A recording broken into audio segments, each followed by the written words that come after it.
الأنبياء والمرسلين وعلى آله وأصحابه أجمعين. جناب مرکزی صدر CPC پاکستان سید محمد علی شاہ بخاری صاحب، جناب provincial chairman Sindh CPC IH آفتاب سیال صاحب، مہمانان گرامی، دوستو، بہنوں، بھائیو، السلام علیکم ورحمۃ اللہ وبرکاتہ۔ میں نے بہت دیر انتظار کیا ہے کہ 4 باتیں کروں گا، تو میری گزارش ہے کہ میری باتوں کو سن لیں۔ اچھا یہ کہ میں سب سے پہلے تو میں تمام دوستوں کا شکر گزار ہوں جو اپنے قیمتی لمحات صرف کر رہے ہیں اور ہمارے ساتھ یہاں موجود ہیں۔ میری یہ ذمہ داری ہے، بلکہ ہر آرگنائزیشن کی یہ ذمہ داری ہوتی ہے کہ جب وہ مارکیٹ میں آئے تو اپنے اغراض و مقاصد اور اپنا مینیفیسٹو واضح کریں، اور لوگوں کا یہ رائٹ ہوتا ہے کہ وہ ان سے پوچھیں، اور میرا یہ فرض ہے کہ میں آپ کو بتاؤں۔ تو ہماری جو غرض و غایت ہے وہ صرف اتنی سی ہے کہ ہم لوگوں کی بنا غرض و غایت خدمت کریں، اپنا فائدہ نہ سوچیں۔ Remedy for the people by the people کا جھنڈا لے کے ہم نکلے کہ ہم کوئی ایسا نظام تشکیل دیں جس میں ہم اپنی مدد آپ کے تحت کام کریں اور ہمیں کسی کے دروازے پر نہ جانا پڑے۔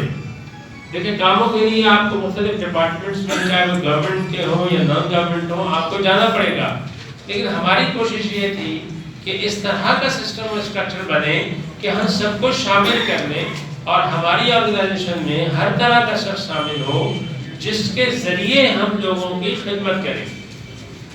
اب میں آپ کو آج کچھ تفصیل سے بات کرنا چاہتا ہوں، کیونکہ مجھے اپنے آفس میں بیٹھے ہوئے بہت سی سوالات پہنچتے ہیں، کچھ تنقید پہنچتی ہے، کچھ تحسین پہنچتی ہے، تو میں چاہتا ہوں کہ کچھ چیزیں آپ سے شیئر کروں۔ دیکھیں، جب انسانی زندگی شروع ہوتی ہے اور انسان میدان عمل میں نکلتا ہے، چاہے وہ کالج سے نکلے یا یونیورسٹی سے نکلے یا وہ کسی آرگنائزیشن میں جاب اس کی ہوتی ہے، تو اس کے لیے یہ نہیں ہوتا کہ پہلے دن سے ہی اسے سارے مراتب مل جائیں، ساری عزتیں مل جائیں، ساری شان و شوکت اس کے قدموں میں رکھ دی جائے۔ آپ کسی آرگنائزیشن کو جوائن کریں جہاں آپ کی جاب لگ جائے، یا آپ کالج سے نکلیں، یا آپ انرولمنٹ کر کے وکیل بن جائیں، یا آپ MBBS کر کے ڈاکٹر بن جائیں، تو پہلے آپ کو مشکل مراحل سے، کٹھن مراحل سے گزرنا پڑتا ہے، اور مستقل مزاجی مداومت سے آپ نے میدان میں کھڑے رہنا ہوتا ہے۔ اگر آپ ایسا کریں گے، ایمانداری سے اور محنت کریں گے اور وقت کا انتظار کریں گے اور اپنے فرائض کو کما حق ہو، جیسے کہ ان کا حق ہے، ادا کریں گے، تو پھر وہ اس محنت کے بعد اللہ تعالیٰ کی طرف سے وہ وقت آئے گا جب آپ کو صلہ ملنا شروع ہو جائے گا۔ ایسا نہیں ہوگا کہ پہلے دن نکلیں گے اور سلوٹ میں، فوج میں بھی کوئی شخص سپاہی جاتا ہے یا افسر جاتا ہے تو پہلے تو اسے ٹریننگ کے رگڑے سے گزرنا پڑتا ہے، ٹھیک ہے؟ اسی طرح سب سے مشکل کام ہے سماج کی خدمت، سماج سیوا، سوشل ویلفیئر، یہ سب سے مشکل کام۔ یہ جو کام ہے نا، یہ ہر ایک کے بس کا کام نہیں ہے۔ میں آپ کو بتاؤں، میں خود ایک وکیل ہوں، کورٹ میں جتنے وکیل ہیں، میری اس تقریر کو کہاں کہاں تک لوگ سنیں گے، لیکن سب کے سب خدمت کے جذبے کے تحت نہیں ہوتے۔ ان ہزاروں میں سے 2، 3، 4، 50 ہوتے ہیں جو لوگوں کی خدمت کرتے ہیں۔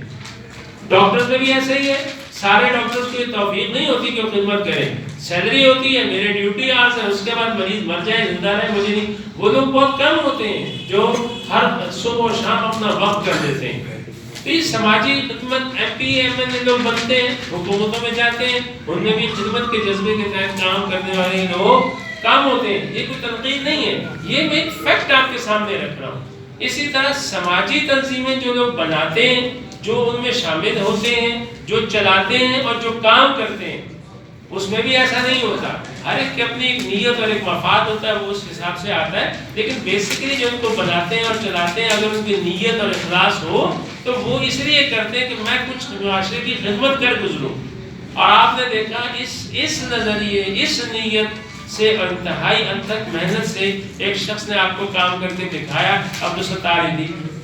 آپ نے دیکھا اس بندے نے کچھ نہیں مانگا، اب اس پر تنقید کریں یا میرے ذاتی خیالات کچھ اور ہوں تو ایک الگ بات ہے، لیکن جو فیکٹ ہے میں وہ سامنے رکھتا ہوں کہ اس نے خوب محنت کی، یہاں تک محنت کی کہ اپنی نفی کر دی. پھر آپ نے دیکھا کہ جب اس کا جنازہ گزر رہا تھا تو افواج پاکستان کا سپہ سالار اسے سلوٹ کر رہا تھا.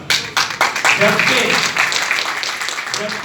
ریکارڈ ہے، میری باتیں ریکارڈ ہو رہی ہیں کہ فوج میں یا پولیس میں کسی سول آدمی کو سلوٹ نہیں کیا جاتا، لیکن آپ نے اپنی آنکھوں سے دیکھا ہے. اور ہماری افواج پاکستان کا ایک تاریخی کردار رکھنے والا جنرل جرنیل اس وقت کمانڈ کر رہا تھا، جس کو قوم اپنی جان سے زیادہ پیار کرتی تھی. تو یہ صلہ جو اسے ملا وہ اسے اپنی نیت اور اخلاص کی وجہ سے ملا. میرے پاس، بخاری صاحب کے پاس، سیال صاحب کے پاس، یا آج آپ نوٹیفائی ہوں گے، کل آپ کے پاس کوئی آئے اور آپ سے پوچھے کہ میں سی پی سی ایل میں کیوں ہوں. یہ سوال مجھ سے FM 101 پہ ہوا تھا کہ یہ آپ کو کیسے پتہ چلتا ہے جب آپ کے پاس کوئی آتا ہے کہ وہ سماجی خدمت کرے گا، فلاحی ویلفیئر کام کرے گا رضاکارانہ طور پہ کہ نہیں. تو میں نے ان سے کہا جی مجھے ایک سوال سے پتہ چل جاتا ہے، جو مجھے آتے ہی پوچھتا ہے جی مجھے کیا ملے گا، میں سمجھ جاتا ہوں یہ میرے کسی کام کرے گا، یہ میرا ساتھی نہیں. یہاں میرے گھر کے لوگ بھی بیٹھے ہیں، یہاں میرے پروفیشن کے ساتھی بھی بیٹھے ہیں. تو میں آپ کو بتاؤں میرا پروفیشن جو ہے میرا گھر اسی سے چلتا ہے. CPCIH مالی منفعت مجھے کچھ نہیں دیتی. میں اس وقت کھڑے ہو کر یہ اعلان کر رہا ہوں کہ CPCIH پاکستان کا ممبر آپ کو ہر ٹاؤن میں کہیں نہ کہیں کوئی ملے گا، ہر ادارے میں. لیکن کوئی کھڑے ہو کے کہتے ہیں مشتاق اشرف مرتضوی تو اس نے یہ سپورٹ کی، یا مشتاق اشرف مرتضوی نے، یا اس کے صوبائی چیئرمین نے، یا مرکزی صدر نے کسی سے کوئی فراڈ کیا یا جھوٹ بولا. ہاں یہ ہوتا ہے جب ہم آرگنائزیشن میں شامل ہو جاتے ہیں تو ہم فیملی کے افراد مل کر اپنے کاموں کو خود کرتے ہیں. جیسے ہی آپ کی اس پر جو آپ کی چھوٹی سی ایک آپ کی کارنر میٹنگ ہے، اس میں جو اخراجات ہیں ہم نے باہر کسی سے ڈونیشن نہیں مانگا، ہم سب بھائیوں نے مل کے کر لیا. ہمارے ایسے پروگرام بھی ہوئے جس میں لاکھوں روپے خرچ ہوئے، ہمارا آدمی کبھی کسی کمپنی کے پاس نہیں گیا، خود اپنی جیب سے خرچ کیا کہ سر میں ڈنر کرتا ہوں، کسی نے کہا جی میں ڈیکوریشن کر دیتا ہوں، کسی نے باہر ہم کبھی نہیں گئے. آپ کو کوئی اس کی ایک مثال نہیں ملے گی. اور ایک دوسری بات، آپ کی اس آرگنائزیشن میں کوئی بہت بڑا وڈیرا یا MP اور MLA نہیں ہے. ایسے خاندان کے لوگ ضرور ہیں لیکن وہ اسی کردار کے لوگ ہیں جن کی اپنی نہ تو کوئی مالی منفعت حاصل کرنے کی غرض و غایت ہے، نہ اس سے کوئی سروکار ہے. انسان اپنی کمپنی سے پہچانا جاتا ہے. میرے ساتھ میرے مرکزی صدر سید محمد علی شاہ بخاری ہیں، کوئی بڑا سیاستدان بھی ہو سکتا تھا، لیکن میری یہ سوچ ہے کہ دانشور جس قوم میں، جس ملک میں، جس خاندان میں دانشور نہ ہو وہ قوم غریب ہوا کرتی ہے. میں بتاؤں میں احتمال کا رہنے والا ہوں. میری پوری فیملی میں فوجی بہت ہے، بزنس مین بہت ہے، اور جب یہ فیس بک پہ چلے گی تو وہ سارے سنیں گے.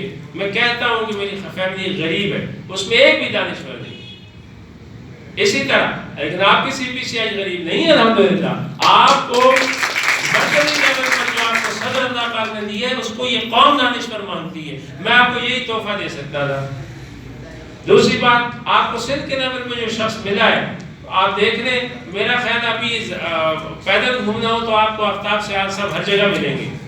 انہیں اس بات سے کوئی غرض ہی نہیں ہے کہ اس کا فائدہ اور نقصان کیا ہوگا. کوئی آ کے پوچھتا بھی ہے CPCIH میں کیوں، کہتا ہے راہ دلہ ہوں، چیئرمین صاحب تمہیں کیا دیتا ہے، ہمیں اس سے کچھ چاہیے ہی نہیں، ہم تو اپنی خدمت کا کام کر رہے ہیں. اسی بات میں آپ کو ریکارڈ بتا دوں، ہم پریس کلب میں صحافی حضرات بھی بیٹھے ہیں، باقی دوست بھی. CPCIH پاکستان پیورلی فلاحی تنظیم ہے. نہ ہمارا کام ہے کسی ادارے کو سپورٹ کرنا، نہ ہم کسی ادارے سے سپورٹ مانگتے ہیں. چاہے اللہ تعالیٰ کے فضل سے، اپنی محنت سے، اپنی کمائی سے پیتے ہیں، کام خدمت کا کرتے ہیں اور اللہ کے مسکین بندے ہیں. آپ کو کوئی یہ کہے کہ آپ کی گاڑی پر ہرا جھنڈا لگ جائے گا تو وہ جھوٹ بول رہا ہے. آپ کی گاڑی پر نیلی بتی لگ جائے گی، جھوٹ بول رہا ہے. ایسا کچھ نہیں. آپ ہمارے ساتھ جو شامل ہوں اور جس کسی کو یہ دعوت دیں تو اسے بتائیں کہ یہ بیسیکلی اور پیورلی نان پروفیٹیبل فلاحی آرگنائزیشن ہے جس کا کام صرف خدمت کرنا ہے. ہم خدمت کے جذبے کے تحت ہیں. لیکن بات یہ ہے کہ اگر ہمارا کوئی فیملی ممبر کسی تکلیف یا کسی پریشانی میں ہے اور وہ کسی ڈپارٹمنٹ سے ہے تو ہم اسے اکیلا نہیں چھوڑیں گے. فیملی میں کوئی شخص کسی تکلیف میں ہوتا ہے, کسی درد میں ہوتا ہے, تو فیملی اپنے اس فرد کو بالکل اکیلا نہیں چھوڑتی, آخری وقت تک اس کے ساتھ چلتی ہے. تو اس طرح اگر ہمارا کوئی ممبر رضاکارانہ طور پر شامل ہوتا ہے, فلاحی انسانی خدمت کے جذبات کے تحت وہ خدمت کرتا ہے, تو اسے یہ ضرور ہے کہ یہ پلیٹ فارم, یہ آرگنائزیشن, اس کے جتنے بھی وسائل ہیں جہاں تک ہیں, الحمدللہ وہ اس کے لیے حاضر ہے, اور ہم کبھی بھی پیچھے نہیں ہٹیں گے. آج یہ چھوٹا سا پروگرام ہے, اور یہ صرف اور صرف ایک نوٹیفیکیشن سیرمنی ہے کہ لیبر ونگ میں ہمارے کچھ نئے دوست شامل ہو رہے تھے, تو ہم لوگوں نے سوچا کہ ایک گیدرنگ رکھتے ہیں جس میں سب ہم بیٹھیں اور کچھ گفتگو شدید ہو جائے, کہ ہمارا مینیفیسٹو سامنے آ جائے, غرض و غائب کیا ہماری وہ سامنے آ جائے, اور وہ ہمارے مرکزی لوگوں سے متعارف ہو جائیں. تو اس لیے ایک چھوٹی سی گیدرنگ رکھی. میں آپ تمام آرگنائزرز کا بہت شکر گزار ہوں, اور آپ لوگوں کو داد دیتا ہوں کہ آپ لوگوں نے بہت اچھا پروگرام کیا. ابھی ہمارے جو مرزا صاحب نے بھی تقریر کی, میں ویلکم کرتا ہوں کہ سی پی ایس پاکستان میں, اور ان کے ایک لفظ کو میں سراہتا ہوں کہ انہوں نے بہت اچھے الفاظ میں الحمدللہ ہماری حوصلہ افزائی کی. اور آپا شاہین جو میری بڑی بہن ہے اور ماشاءاللہ سیاسی قد و قامت بھی رکھتی ہیں, اور میں ہمیشہ ان کو 2 قدم آگے بڑھ کر میری ماں کا درجہ ہیں, اور انہوں نے ہمیشہ مجھے بیٹوں جیسی شفقت دی ہے. تو آپ نے یہ اعلان کیا ہے کہ میں انشاءاللہ اس حیدرآباد سے ایسی نامینیشنز کروں گی کہ خواتین مردوں سے آگے ہوں گی, اور میں اگر مجھے وقت ملے, باجی کو چاہیے کہ میرے لیے بہت سارا وقت نکالیں, لوگوں کو بہت آگے جائیں. ہماری اس بہن نے تو حکومتیں بنا دی, لوگوں کو ووٹ دلوا دیے.